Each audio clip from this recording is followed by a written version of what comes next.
Assalamualaikum warahmatullahi wabarakatuh. Halo semuanya, perkenalkan nama saya Muhammad Fajar Yusuf, mahasiswa Fakultas Peternakan Universitas Brawijaya.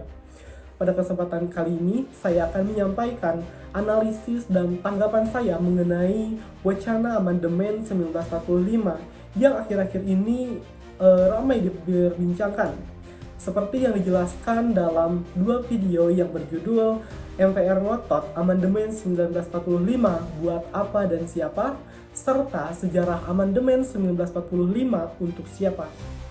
Video ini dibuat untuk memenuhi tugas dari mata kuliah kewarganegaraan dengan dosen Bapak Muhammad Lukman Hakim.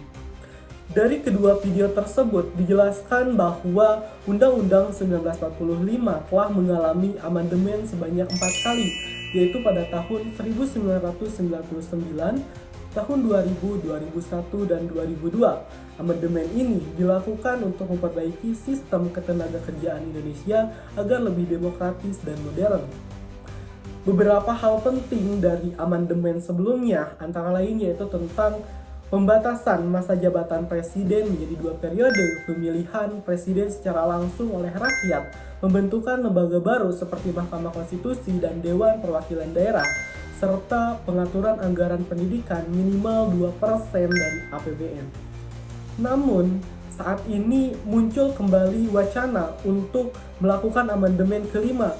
Sebagian pihak, terutama dari MPR, berpendapat bahwa hal ini diperlukan agar konstitusi kita lebih adaptif terhadap perkembangan zaman dan kebutuhan nasional. Tapi di sisi lain muncul kekhawatiran bahwa amandemen ini justru memiliki muatan politik tertentu yang bisa mengancam prinsip-prinsip demokrasi yang telah kita bangun. Menurut pandangan saya, wacana amandemen 1945 ini memang sangat penting untuk dibahas, tapi juga perlu disikapi dengan hati-hati. Saya memahami bahwa dunia terus berubah dan sistem ketenagakerjaan harus bisa menyesuaikan dengan tantangan baru, misalnya persoalan pemerataan ekonomi, kesejahteraan sosial, dan penegakan hukum yang belum maksimal. Kalau amandemen dilakukan untuk memperkuat perlindungan terhadap hak rakyat dan memperluas fungsi lembaga negara, tentunya saya setuju.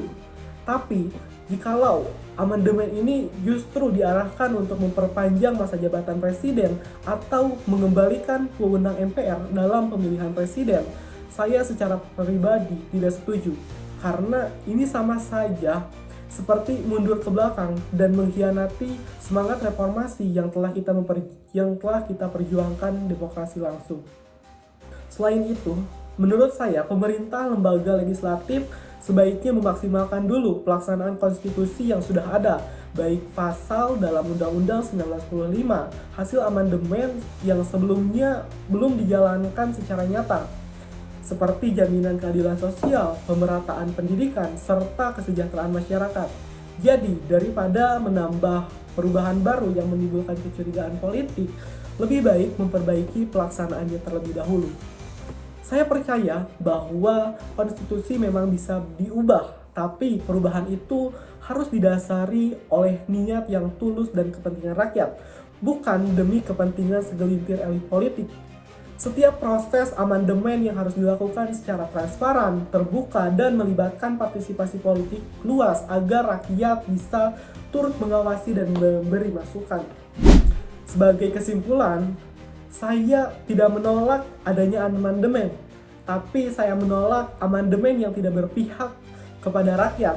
Amandemen harus menjadi alat untuk memperluas demokrasi, bukan justru melemahkannya. Semoga nantinya amandemen dilakukan dengan tujuan yang benar-benar untuk memperbaiki sistem pemerintahan dan memanfaatkannya bagi masyarakat Indonesia. Terima kasih sudah menonton. Semoga pandangan ini bisa menjadi bahan refleksi bersama. Wassalamualaikum warahmatullahi wabarakatuh.